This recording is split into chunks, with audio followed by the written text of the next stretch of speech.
In today's video, I'm going to teach you how to find spam messages in Proton Mail. If you've ever been waiting on an email and it didn't show up in your inbox, there's a good chance it was filtered as spam. Proton Mail uses strong filters to keep junk out of your way, but that can sometimes catch legitimate messages. I'll walk you through exactly where to look so you can quickly confirm whether something landed in your spam folder. First, open Proton Mail the same way you normally do. If you're on a computer, go to the Proton Mail website in your browser and sign in. If you're on a phone or tablet, open the Proton Mail app and make sure you're logged into the correct account. Once you're in your mailbox, you'll see your inbox view with a navigation area on the left. Focus on that left-hand side panel. This sidebar lists your main folders, things like inbox, drafts, sent, archive, trash, and more.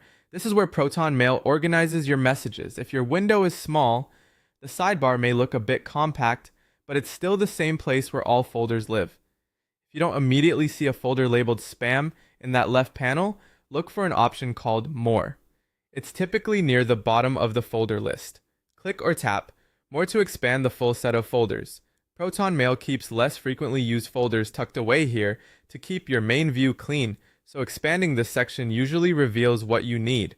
Now click or tap the spam folder. As soon as you open it, you'll see any messages Proton Mail has flagged as suspicious or unwanted. From here, you can scan the sender names and subject lines to spot anything that looks like the message you're missing. If you do open a message to verify what it is, be cautious. Avoid clicking links or downloading attachments from unknown senders. The goal is simply to confirm whether a legitimate email ended up here. You can now see all your spam messages in one place. This is a good spot to check whenever you're expecting a message that hasn't arrived in your inbox. Keep in mind that spam and trash folders are typically cleared automatically after a period of time, so it's best to review them sooner rather than later if you're hunting for something specific. That's all there is to it. Go to Proton Mail, use the left-hand panel, expand More if needed, and open the spam folder to review what's been filtered. Thanks for watching, and I hope this helps you find what you're looking for quickly.